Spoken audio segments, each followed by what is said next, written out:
Et nous allons aujourd'hui considérer l'Église comme l'épouse de Jésus-Christ. Alors, nous allons, Dieu voulant, ici en juillet, terminer une série à laquelle nous avons donné le titre « Mieux comprendre l'Église pour mieux vivre l'Église ». Et nous avons parlé des différentes images dans le Nouveau Testament de l'Église. Alors, est-ce que vous pouvez me donner une ou deux de ces images que nous avons déjà vues? Est-ce que quelqu'un se rappelle?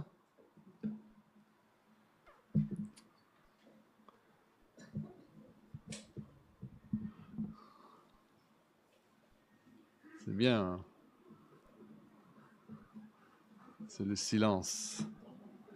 Ok, ouais, on a parlé d'un temple,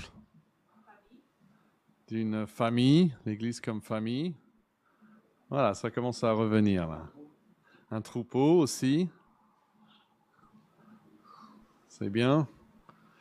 Faut pas trop que j'insiste parce qu'après je vais plus peut-être m'en souvenir moi-même. Le corps, oui, l'Église comme corps. Voilà. Et aujourd'hui, en tout cas, l'Église comme épouse. Et j'aimerais que si quelqu'un peut nous lire Éphésiens 5, du verset 22 à 33. Est-ce qu'il y a un volontaire pour lire ce passage? Éphésiens 5, 22 à 33. Voilà. Qui veut lire? Ah, Viviane, merci. Écoutons donc la parole de Dieu. Femmes, soyez soumises à vos maris comme au Seigneur, car le mari est le chef de la femme, comme Christ est le chef de l'Église, qui est son corps et dont il est le sauveur. Or, de même que l'Église est soumise à Christ, les femmes aussi doivent l'être à leur mari en toutes choses.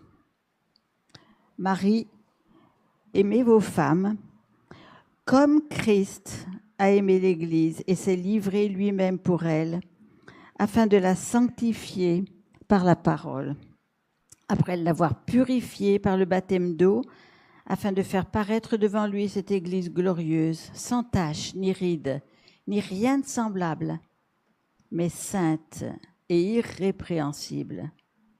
C'est ainsi que les maris doivent aimer leurs femmes comme leur propre corps. Celui qui aime sa femme s'aime lui-même, car jamais personne n'a haï sa propre chair, mais il la nourrit et en prend soin, comme Christ le fait pour l'Église, parce que nous sommes membres de son corps. C'est pourquoi l'homme quittera son père et sa mère et s'attachera à sa femme, et les deux deviendront une seule chair. Ce mystère est grand. Je dis cela par rapport à Christ et à l'Église. Du reste, que chacun de vous aime sa femme comme lui-même et que la femme respecte son mari. Voilà, merci. Alors, si on pense à l'Église comme un corps, on pense à 1 Corinthiens 12. Si on pense à l'Église comme l'épouse, on pense à Éphésiens, Éphésiens chapitre 5. C'est vraiment le passage clé. Et on veut garder en tête que la relation de Christ à son peuple est tellement vaste qu'il nous faut plusieurs images. Une seule image, selon la pensée du Saint-Esprit, ne suffit pas. L'image même de l'épouse ne suffit pas. Il faut aussi l'image du corps et du temple et de la famille, etc. Mais on ne peut pas tout voir en même temps. Et donc aujourd'hui, on pense à l'Église comme une épouse préparée par son époux. Et le verset 32, que Viviane vient de lire, c'est vraiment l'apogée un peu. Il dit « Ce mystère est grand ». Et je dis cela par rapport à Christ et à l'Église. Vous voyez ça?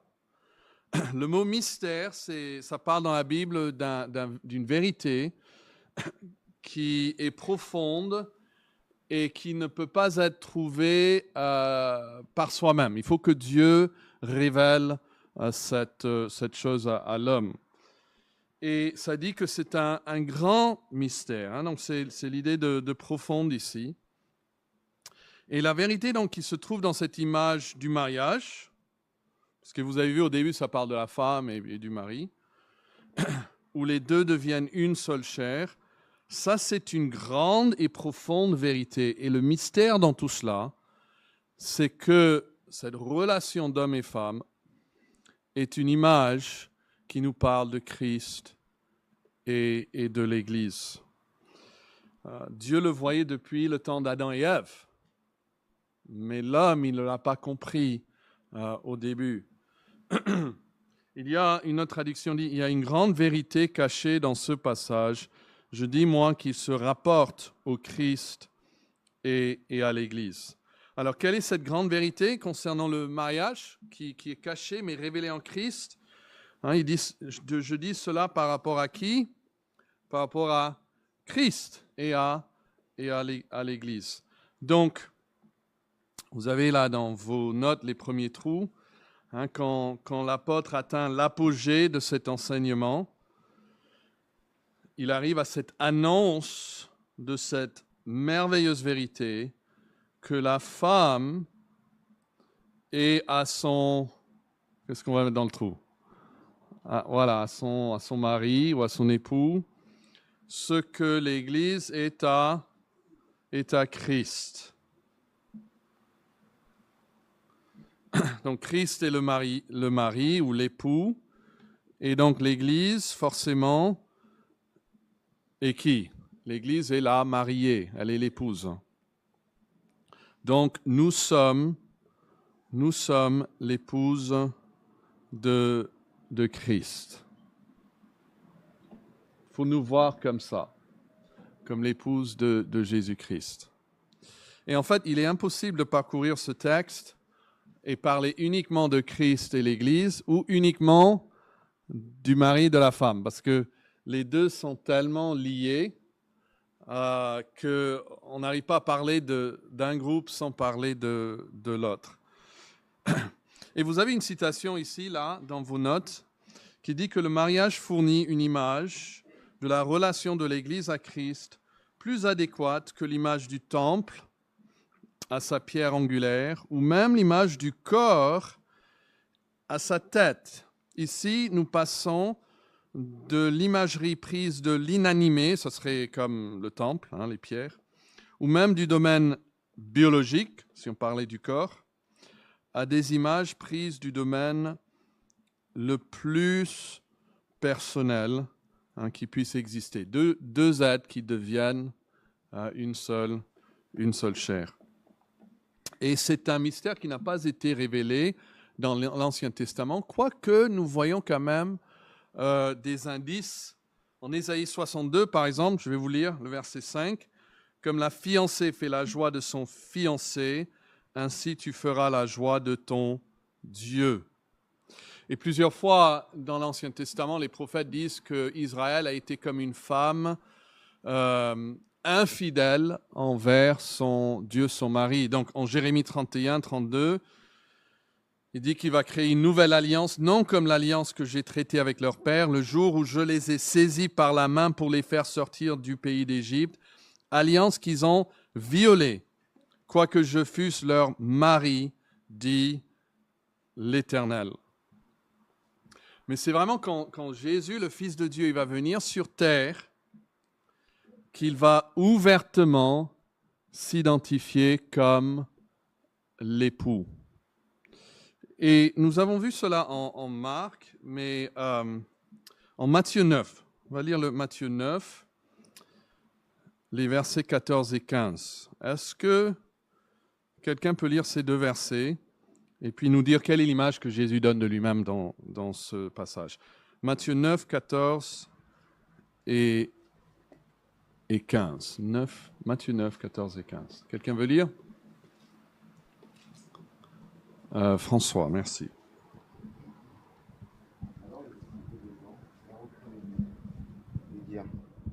Pourquoi nous et les pharisiens jeûnons-nous, tandis que tes disciples ne jeûnent point? Jésus leur répondit, Les amis de l'époux peuvent-ils s'affliger pendant que l'époux est avec eux? Les jours viendront où l'époux sera enlevé, et alors ils jeûneront. Voilà, donc je pense que c'est clair dans le contexte que Jésus parle de lui-même. Et il se donne quel titre ici? L'époux. Donc déjà, il commence à s'habituer, ses disciples, à cette image. Mais le passage clé dans les évangiles, je pense que c'est Jean 3. Donc si nous pouvons tous trouver Jean 3. Et est-ce que quelqu'un veut nous lire les versets 28 à 30? C'est Jean-Baptiste qui parle ici, Jean 3, 28 à 30. Est-ce qu'il y a un volontaire pour lire Jean 3? Oui, Luisante, merci.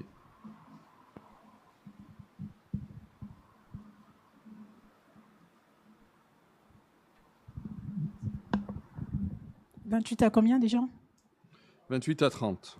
Ok, merci. « Vous-même m'êtes témoin que j'ai dit, je ne suis pas le Christ, mais j'ai été envoyé devant lui. Celui à qui appartient l'épouse, c'est l'époux, mais l'ami de l'époux qui se tient là et qui l'entend éprouve une grande joie à cause de la voix de l'époux. Aussi cette joie qui est la mienne est parfaite. Il faut qu'il croisse et que je diminue. » Voilà, merci. Donc ici, c'est le premier point que vous avez là. C'est l'époux qui est présenté. C'est ça qui va dans le trou, le mot présenté. L'époux présenté à l'épouse par le précurseur. Donc, j'appelle ici Jean-Baptiste le précurseur. C'est lui qui va devant, c'est lui qui aplanit le sentier de l'époux. Et il s'appelle ici, quelle est sa relation à l'époux? Il s'appelle ici l'ami. Vous voyez ça? L'ami de l'époux. Et ça, c'est Jean-Baptiste. Et quelle est la question qui est posée à Jean au verset 28? La question qui lui est posée, on le retrouve en Jean 1 même. Ils viennent à Jean et lui disent « Est-ce que tu es le Christ ?» Et on voit qu'il répond à ça au verset 28. « Vous-même, vous m'êtes témoin que j'ai dit « Je ne suis pas le Messie ou le Christ, mais j'ai été envoyé devant lui. » Et après, il va se distinguer du Christ. C'est ça la question. Est-ce qu'il est le Christ lui-même? Non, il n'est pas le Christ. Il va se distinguer de l'époux et pas de la mariée. Il va souligner la différence entre sa relation à l'épouse et celle de l'époux à l'épouse. Il dit au verset 29, notez-le, « Celui à qui appartient l'épouse, c'est pas moi, mais c'est l'époux, c'est le Christ qui vient après moi. » Donc, il n'est pas en train de dire il y a une relation, j'ai une relation différente avec Jésus que l'épouse aura avec Jésus. Il y en a qui pensent que Jean-Baptiste ne fait même pas partie de l'épouse de Jésus-Christ, il ne fait même pas partie de l'Église, parce qu'il dit que non, il n'est pas en train de se distinguer de l'épouse, mais de l'époux. Donc, il ne suggère pas une relation différente avec Christ, l'époux, qu'à la mariée. Il parle de son rôle par rapport à l'Église ou l'épouse. Jésus a un rôle, Jean a un rôle. Il dit, moi, je ne suis pas l'époux, moi, je ne suis pas le Christ.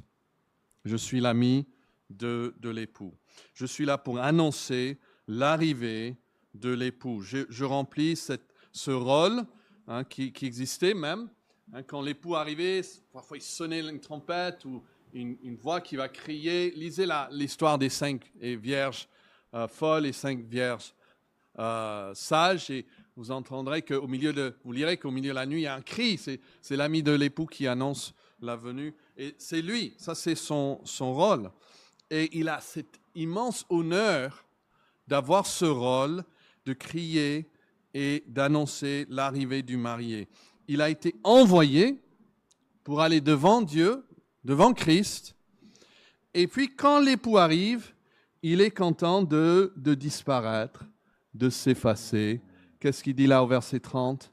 Il faut que, quand l'époux arrive, eh bien, qu'on fixe les regards sur lui et qu'il croisse, et que moi, au contraire, moi, je diminue. Donc, numéro 1, c'est l'époux présenté à l'épouse par le précurseur qui est Jean-Baptiste. Et maintenant, je vous invite à trouver 2 Corinthiens 11. 2 Corinthiens 11.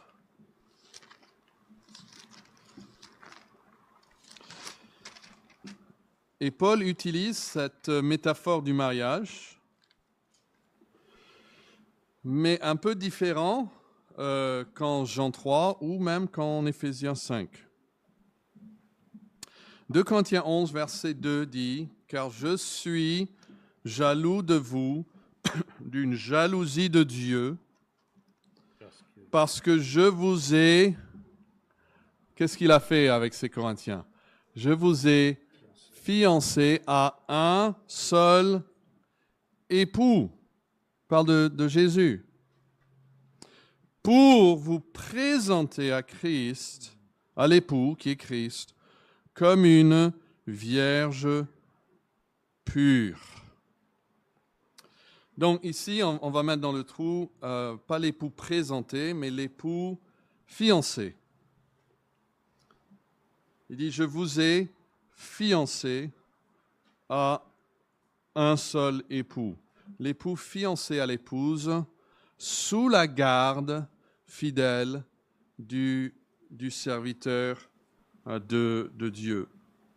Alors, je pense que vous savez cela, mais les mariages, à cette époque, les mariages juifs comportaient 2 cérémonies très distinctes. Il y avait d'abord les fiançailles, et puis, normalement, 1 an plus tard, il y avait la cérémonie, le mariage était consommé. Et au cours de l'année, entre les deux, entre les fiançailles et le mariage proprement dit, la mariée était légalement épouse de son mari, mais socialement, elle était toujours vierge. D'ailleurs, il y a une femme dans la Bible qui se trouve dans cet état, lorsque quelque chose de très important arrive. Et c'est qui ? Voilà, c'est Marie. Elle est vraiment entre ces 2 cérémonies. Déjà fiancée à Joseph, mais avant qu'ils aient habité ensemble, et c'est là qu'elle tombe enceinte. Nous savons en lisant que ça vient du Saint-Esprit, mais ceux qui regardent ne le savent pas. Et ça crée une difficulté pour elle et aussi pour Joseph, ce qui doit se passer. Donc, à l'époque, les fiançailles ne pouvaient se rompre que par la mort, bien sûr, ou par un divorce formel. On ne pouvait pas simplement téléphoner, envoyer un texto et dire « je ne veux plus de toi ». Non, on était déjà engagé légalement. Et Paul considère, selon 2 Corinthiens 11, verset 2, qu'il est l'agent choisi par Dieu pour fiancer les croyants au Christ. Il appelle ça une jalousie qui est de Dieu, ou on peut dire selon Dieu. Il a cette passion ardente qui le pousse à vouloir les garder fidèles et purs jusqu'au jour où le mariage est consommé au ciel. Il s'est présenté déjà un peu comme leur père, comme leur gardien. 1 Corinthiens chapitre 4, verset 15, dit, il écrit donc aux Corinthiens, il dit, en effet, même si vous avez 10 000 maîtres dans la foi en Christ, ou 10 000 enseignants, vous n'avez cependant qu'un seul Père, car c'est moi qui vous ai fait naître à la foi en Jésus-Christ en vous annonçant la bonne nouvelle. Donc, il se voit un peu comme ayant ce rôle de père, de gardien sur cette Église, et il veut conserver sa pureté pour le jour du mariage. Et dans ce contexte, vous voyez que l'union véritable est toujours dans l'avenir. Vous voyez, ils sont fiancés, mais il veut la garder pure et une vierge pour le jour du mariage. Et l'accent est mis sur la nécessité de demeurer fidèle jusqu'au jour des noces. Il y a une attente ici. Il y a une consécration, mais toujours dans l'attente de quelque chose à venir. Et ça, c'est une vérité, même par rapport au fait que nous sommes l'épouse de Jésus-Christ. Nous vivons encore dans l'attente, dans l'espérance de son avènement, de notre participation, si vous lisez Apocalypse 19, verset 9, au festin des noces de l'agneau. Le jour viendra où vraiment le mariage est consommé, où on est présent, uni avec l'époux. Et pourtant, les fiançailles ont déjà eu lieu. Donc le lien est établi, l'engagement est réel. Dans notre vie présente, on doit refléter une fidélité d'un cœur pur, comme un cœur vierge envers le Seigneur. Fiancé, mais encore dans l'attente du grand jour. Donc, on va revenir en Éphésiens 5, mais comprenez que le mariage, l'image du mariage, elle a deux facettes ici. Elle a cette facette où on est toujours dans l'attente, et puis il y a cette facette où nous sommes déjà dans le vécu du mariage. Et je veux juste suggérer que même les célibataires peuvent montrer dans leur attente un aspect de cette vérité concernant Christ et l'Église. Parfois, on peut se dire, bon, je suis pas marié, je ne fais pas partie de cette image. Mais en fait, non. Une partie de cette image, c'est que nous sommes fiancés, mais le mariage n'est pas encore consommé. Donc, on vit toujours dans l'attente. Et un chrétien qui est célibataire, il peut représenter plus, peut-être même qu'un marié, à cette attente du grand jour. Donc, vous voyez aussi que Paul ne prend pas la première place ici. Il se présente un peu comme Jean-Baptiste, comme l'ami de l'époux, comme le gardien de l'épouse. Mais ce n'est pas vraiment entre lui et l'Église, c'est entre Christ et l'Église. Donc lui aussi, il est content de dire, il faut qu'il croisse et que je diminue. Et maintenant, on peut revenir en Éphésiens 5, si vous voulez bien. Donc on a vu l'époux présenté à l'épouse. On a vu deuxièmement l'époux fiancé à l'épouse.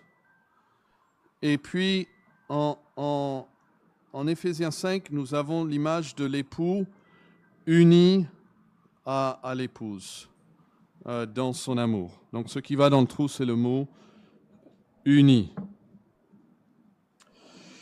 Et je ne vais pas relire tout le passage que Viviane a lu, mais notez le verset 29. Éphésiens 5, 29. Car jamais personne n'a haï sa propre chair, mais il la nourrit et en prend soin, comme Christ le fait pour l'Église. Donc une personne nourrit sa propre chair. Ce matin, vous vous êtes habillé, vous vous êtes coiffé, vous vous êtes nourri. Et Christ, il fait ça pour l'Église. Comme si on était sa propre chair. Et après, vous lisez le verset 30. Eh bien, c'est parce que nous sommes membres de son corps. Vous voyez ça? L'image du corps et du mariage sont unies ici. C'est pourquoi, 31, l'homme quittera son père et sa mère, s'attachera à sa femme, et les deux deviendront quoi? Une seule chair. Gardez cette phrase. Une seule chair. Ce mystère est grand. Une seule chair. Et je dis cela par rapport à Christ et à l'Église. Vous voyez ce qu'il parle de l'Église comme unie et comme devenant une seule chair ici. Pas comme en 1 Corinthiens 12 où on est le corps de Christ parce qu'il est la tête, mais qu'on est un même corps maintenant avec Christ parce qu'il est l'époux et nous sommes l'épouse. lié avec lui, son propre corps maintenant. Mais cette fois-ci, pas une question de tête et de membres, mais une question d'amour, une question d'alliance, une question de rapprochement par le mariage, unis à lui, un seul corps à lui, grâce à cette alliance que nous avons avec Christ. Donc vous voyez, donc, après avoir dit au verset 28, le mari doit aimer sa femme comme son propre corps, celui qui aime sa femme s'aime lui-même. Il dit que Christ s'aime lui-même en nous aimant. Est-ce qu'on peut accepter cela?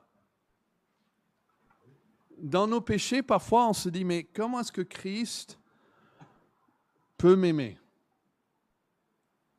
Mais Dieu veut que nous acceptions tous ce fait que si nous sommes unis à lui, il s'aime en nous aimant. Ce n'est pas comme s'il aime quelqu'un qui est loin de lui ou qui est à l'extérieur de lui. C'est vrai que nous étions avant des pécheurs, et il nous a aimés le premier. Mais encore plus, maintenant que nous sommes unis à lui, il nous aime en s'aimant et il s'aime en nous aimant. Il nous voit comme son propre corps, uni à lui dans une alliance scellée dans son sang et une alliance éternelle où il restera toujours fidèle.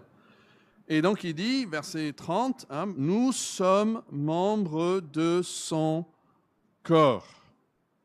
Et puis il dit à la fin du verset 31, une seule chair, ce mystère est grand. Je dis cela par rapport à Christ et à l'Église. Et si vous tournez la page, vous verrez dans le cadre qu'il est marqué que l'imagerie biblique, contrairement à une allégorie fixée, peut représenter différentes vérités selon le contexte. Donc c'est ainsi que dans 2 Corinthiens 11, l'Église est présentée comme la fiancée de Christ, encore dans l'attente de l'union finale, ce que nous retrouvons en Apocalypse, où il dira, il y a maintenant ce festin des noces. Tandis qu'en Éphésiens 5, le mariage est décrit comme déjà établi, soulignant la relation actuelle et intime entre Christ et son Église. Et un auteur suggère que le fait que le mariage peut être considéré comme ayant déjà eu lieu et pourtant encore à l'avenir, ça c'est en harmonie avec la tension biblique entre la possession actuelle du salut en Christ et le fait que le salut est un héritage qui ne sera entièrement réalisé qu'à l'avenir. Mon papa aimait dire, est-ce que je suis sauvé? Il aimait dire, oui, j'ai été sauvé, je suis sauvé et je serai sauvé. Parce que si on parle de notre justification, où Dieu nous déclare juste, il a fait ça. Le jour où je suis venu à Christ, que je me suis repenti de mes péchés, que j'ai demandé à Christ de venir, de me sauver. On est entré dans une alliance. Oui, j'ai été sauvé. Parfois, on peut se rappeler même du jour que cela s'est passé. Et puis, la Bible parle aussi du fait qu'il travaille en nous, qu'il nous sanctifie. Et la Bible donne même le mot salut à cette activité du Saint-Esprit en nous. Donc, je suis en train d'être sauvé, en train d'être lavé, purifié. On le verra même dans ce passage.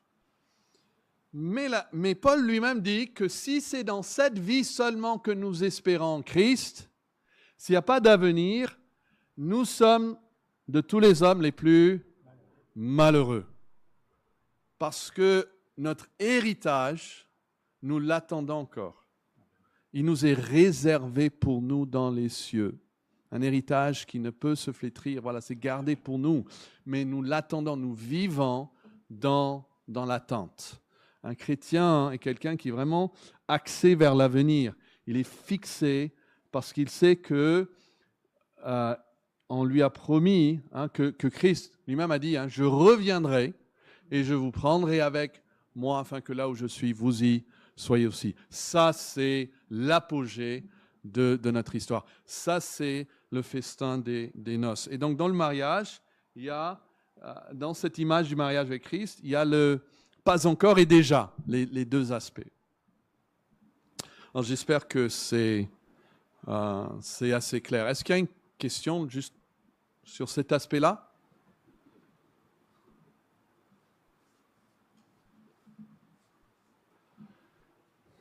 D'accord. Donc, voyons trois choses par rapport à l'amour du Christ pour l'Église dans ce passage. Et l'amour du Christ en tant que mari, il est présenté dans ce passage Éphésiens 5 comme le mari par excellence, le mari parfait. Et il dit, Marie, aimez vos femmes comme Christ a aimé l'Église. Alors ça, c'est facile pour les mariés, pour les Christ dans l'abstrait. Mais après, c'est aimer vos femmes. Et après, il y a une personne là derrière. Et vous êtes pécheurs, elle est pécheresse. C'est pas l'idée d'aimer sa femme dans l'abstrait qui est difficile. C'est d'aimer une certaine personne dans une situation spécifique. Ok, je suis d'accord. Mais appliquons ça à Jésus-Christ. Quand il dit comme Christ a aimé l'Église, bon, ça c'est beau, mais mettez des vrais noms là-dedans. Mettez des visages là-dedans. Christ a aimé l'Église. Ça devient évident que l'amour pour Christ est inconditionnel. Ça, c'est le premier trou là. L'amour pour l'Église, l'amour du Christ pour l'Église est inconditionnel. Et c'est évident lorsque vous mettez des visages sur ce mot Église. Je vous mets là sur vos notes que l'Église, ce n'est pas une entité abstraite ou une foule indistincte. Ce sont des personnes. C'est vous, c'est moi, c'est chacun de nous, dans nos faiblesses, dans nos péchés, avec nos désirs, parfois même contradictoires, etc. Et il aime l'Église. Il faut mettre votre nom là-dedans. Il vous aime. Et quand vous mettez mon nom, votre nom, vous réalisez qu'il nous aime avec un amour inconditionnel. Si Christ, et ça vous avez aussi, je crois, dans vos notes, si Christ avait aimé en fonction de ce qu'il recevrait en retour, il ne nous aurait, quoi? Jamais aimé. Même pas au début. Il y a parfois des mariages qui se forment parce qu'on se dit « Waouh, elle est belle, il est beau, il va faire ceci, faire cela ». Et les gens ne réalisent même pas qu'ils aiment pour ce qu'ils espèrent recevoir en retour. Et puis plus tard, quand ils réalisent qu'ils ne reçoivent pas ce à quoi ils s'attendaient, ils disent moi j'aime plus, l'amour est parti. Mais Jésus n'aime pas comme ça. Il nous a aimés lorsque nous étions encore des pécheurs. La Bible dit qu'il nous a aimés même avant la fondation du monde. J'ai entendu une dame une fois qui a dit heureusement, parce que s'il ne m'avait pas aimé avant la fondation du monde, il ne m'aurait jamais aimé. Et il nous aime toujours. Donc l'amour de Christ, et c'est ça qui rend son amour si miraculeux, si bouleversant. Romains 5, 7, si vous voulez noter la référence, Romains 5, 7 dit « À peine mourrait-on pour un juste, quelqu'un peut-être mourrait-il pour un homme de bien. » Verset 8, « Mais Dieu prouve son amour envers nous, en ce que lorsque nous étions encore des pécheurs, Christ est mort pour nous. » Donc l'amour de Christ, pour son Église, c'est sans condition. Jésus vous aime pleinement, fidèlement, éternellement. Vous faites partie de son épouse, son bien-aimé. Et ça, c'est humiliant, je trouve en tout cas dans ma vie, d'accepter que Jésus m'aime sans condition. Parce que même avec ma femme, je veux quand même être aimé pour quelque chose.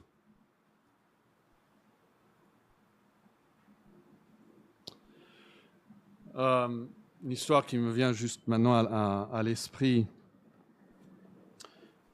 Quelqu'un que je connais très bien, il m'avait raconté qu'il a dû confesser à sa femme un adultère. Et il ne savait pas du tout comment elle allait réagir, mais Dieu avait vraiment travaillé dans son cœur. C'était 7 années après le fait. Donc c'était quelque chose déjà assez loin, mais c'était sur sa conscience et il pensait qu'il devait le confesser. Il a dit ça à sa femme, et c'est ce qu'il m'a raconté. Il a dit, elle est venue vers moi, et elle a mis ses 2 mains sur mes joues comme ça. Et elle m'a simplement dit, je vais te rester fidèle et t'aimer jusqu'à ma mort. Imaginez comment un amour comme ça est bouleversant dans une telle situation. Et cela fait plus de 20 ans que cela est arrivé et ils sont toujours ensemble. Ils ont un beau mariage. C'est comme ça que Jésus vous aime et m'aime. Pas parce que je suis gentil, pas parce que je lis ma Bible, pas parce que j'ai fait ceci ou cela. Il m'aime d'un amour inconditionnel. Et il veut qu'on accepte cela. Alors, réfléchissez. Est-ce que vous avez jamais entendu quelqu'un dire « Nous sommes l'épouse de Mahomet ou de Mohamed » C'est vraiment une image qui est unique au christianisme. Cette union entre le Sauveur et ce qu'il a racheté. Il nous aime sans condition, sans mérite, sans réciprocité garantie. Il nous aime. Et on peut dire ça au mari, juste comme implication. Si Dieu a pris dans ses bras un voyou comme vous, ou comme moi, et qui vous a aimé avec cette affection même. L'amour de Christ, c'est une affection aussi. Alors, les maris, nous n'avons aucune excuse pour ne pas aimer nos femmes avec ce même cœur généreux. Parce que Christ ne nous a pas aimés parce que nous étions recommandables. Et nous ne devons pas aimer notre femme juste parce qu'elle est recommandable, ou elle a fait ceci. Non, c'est notre devoir, c'est notre appel à aimer toujours nos femmes. Marie, aimez vos femmes comme Christ a aimé l'Église et s'est livré lui-même pour elle. Et c'est là où nous voyons une deuxième chose, là au verset 25. Christ a aimé l'Église et qu'est-ce qu'il a fait? Il s'est livré lui-même pour elle. L'amour de Christ est donc sacrificiel. C'est ça qu'on peut mettre pour la lettre B. Il s'est offert. C'est pas seulement qu'il nous a aimés inconditionnellement, mais un vrai amour se pousse à se donner. Ça marche dans les deux sens. Mari envers sa femme, une femme envers son mari. Quand on aime vraiment, l'amour donne. Ça, c'est l'amour. En 1 Jean, il dit même, ne vous aimez pas simplement en parole, mais en acte et en vérité. Parce que l'amour qui reste aux paroles n'est pas un véritable amour. Ça se donne et l'amour du Christ pour l'Église est sacrificiel. Et il y a quelque chose de très tendre ici, et c'est le pronom féminin, même en grec, c'est féminin ici. Il s'est livré lui-même pour elle. L'image que le Saint-Esprit veut qu'on amène à nous penser, c'est un mari, un jeune mari, qui se donne pour son épouse, pour elle. Pour elle. L'Église. Romains 4, 25 nous dit qu'il a été livré pour nos offenses. Galates 2, 20 dit qu'il a été crucifié pour moi. Romains 8, 32 dit pour nous tous. Et ici, il dit que le Christ s'est donné lui-même pour elle, par amour pour son Église. Nous avons dans nos recueils un chant qui dit « L'amour de Dieu de loin surpasse ce qu'on peut dire un cœur humain. Il est plus grand que les espaces. Même en l'abîme, il nous atteint. Pour le péché de notre monde, Dieu nous donna Jésus. Il nous pardonne, ô paix profonde, il sauve les perdus. » Et puis, essayez de suivre cette image. Il dit « Versez de l'encre dans les ondes, dans l'océan, pour que tout l'océan devienne de l'encre. » Imaginez ça. Tous les océans, ce n'est que de l'encre. Changez le ciel en parchemin maintenant, pour qu'on puisse écrire sur les nuages. Et puis, tendez la plume à tout le monde. Et que chacun soit écrivain. On a beaucoup d'espace, beaucoup de personnes. Il dit, même avec ça, vous dire tout l'amour du Père ferait tarir les eaux des océans et remplirait la place entière, le ciel entier, sur ces divins rouleaux. L'amour de Dieu, si fort, si tendre, est un amour sans fin. Tel est le chant que font entendre les anges et les saints. Et là, sur vos notes, vous avez ceci en dessous de la lettre B. Imaginez le mariage le plus parfait qui soit, et puis élevez-le à l'infini, et vous commencerez à entrevoir l'amour du Christ pour son Église. Quelqu'un dit, si le plus beau mariage humain est une mélodie, alors l'amour de Christ pour son Église est une symphonie céleste, sans fin et sans faille. Et qu'est-ce qu'il donne? Il donne le plus qu'un homme peut donner. Il donne lui-même. Et ce n'est pas seulement que Jésus s'est donné sur la croix il y a 2000 ans, ça c'est vrai. Il est allé même jusqu'à la mort. Mais il faut savoir que même aujourd'hui, Jésus se donne encore à son épouse. Donc l'amour de Christ est d'abord quoi? Qu'est-ce qu'on a dit pour la lettre A? Inconditionnel. Deuxièmement, l'amour du Christ pour son épouse est sacrificiel parce qu'il s'est livré lui-même pour elle. Mais la lettre C, l'amour du Christ pour l'Église, est aussi intentionnel. Intentionnel. C'est-à-dire qui est fait exprès avec intention dans un dessein déterminé. Nos versets avant de mémorisation étaient que votre amour augmente de plus en plus, quoi? En connaissance et en pleine intelligence. L'amour de Christ, c'est pas juste un amour sans connaissance, sans discernement. Ça, c'est en fait dangereux. La Bible dit, il ne faut pas aimer le monde. On peut avoir des amours mal placés.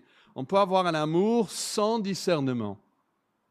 La Bible ne nous appelle jamais à aimer sans discernement. Et quand Christ aime l'Église, il s'est déjà rempli de cette connaissance, de ce discernement parfait. Et quel est son but? Regardez le verset 26. C'est afin de la... J'attends. Voilà, qu'est-ce qui est dans le passage? Afin de la sanctifier. Vous pouvez mettre ça dans le trou. Afin de la sanctifier en la purifiant et en la lavant par l'eau de la parole. Le dessein qu'il a pour l'Église est de la sanctifier. Sanctifier est le verbe principal ici. Et notez maintenant le moyen choisi de la sanctifier. Comment est-ce que l'époux veut sanctifier son épouse? Avec amour. Il a déterminé de la purifier. Vous voyez ça? Afin de la sanctifiant en la purifiant. Ces deux verbes sont simultanés en chronologie, afin de la sanctifier en la purifiant. Et comment est-ce qu'il va la purifier? En la lavant par l'eau de la parole. Second 21 dit, afin de la conduire à la sainteté après l'avoir purifiée et lavée par l'eau de la parole. Vous avez dans certaines traductions le mot baptême, mais ça a référence à ce fait de laver ici. Et c'est laver par l'eau de la parole. Et donc, il ne parle pas ici du rite physique du baptême, mais du lavage spirituel de la parole. Jésus avait dit en Jean 15 à ses disciples, « Déjà vous êtes purs à cause de la parole que je vous ai annoncée. » La parole que Jésus leur a annoncée, déjà les a mis à part. C'est comme ça qu'ils sont venus à Christ. Parce que la foi vient de ce qu'on entend, et ce qu'on entend vient de la parole de Dieu. Et c'est cette parole qui nous lave et qui nous met à part. Et Jésus a lié la parole avec la sanctification quand il prie, il prie à Dieu de les sanctifier par la parole. Il dit ta parole est la vérité. Il dit ça même en Jean 17. J'ai lu qu'il existait une coutume juive où le marié, en donnant l'anneau à la mariée, dit « Voici, tu es sanctifié, mis à part pour moi ». Et il y avait aussi parfois même des rituels où il y avait des lavages lors du mariage, des lavages nuptials même, de cérémonies pour se sanctifier l'un pour l'autre. Et c'est l'image ici. Et il veut nous sanctifier, mais il le fait par le biais de sa parole. Ça veut dire que chaque fois que le Saint-Esprit nous confronte avec la parole de Dieu, la motivation derrière, c'est de nous sanctifier. Mais pourquoi est-ce qu'il veut nous sanctifier? La motivation derrière cela, c'est l'amour. C'est l'amour. Il nous aime.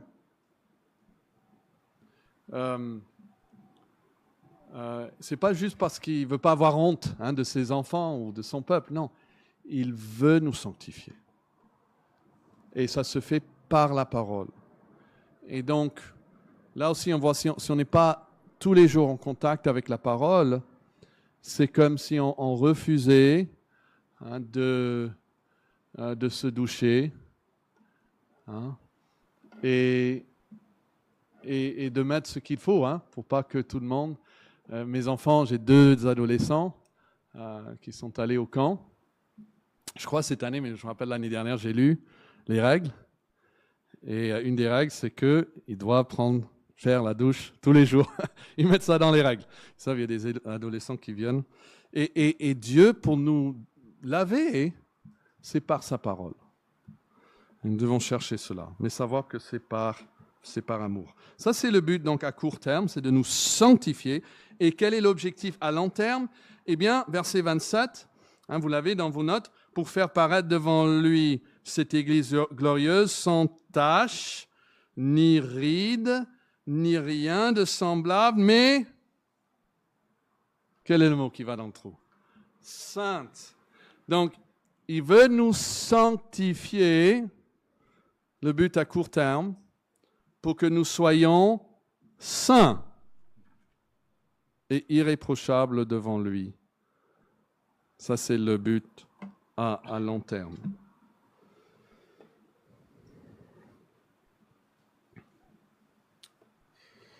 Voilà, il faut qu'on s'arrête. Désolé, je vois l'heure. Donc, je lis simplement ce que vous avez ici. Pensez à la fiancée qui se prépare pour le jour de son mariage, afin d'apparaître dans toute sa beauté devant son bien-aimé.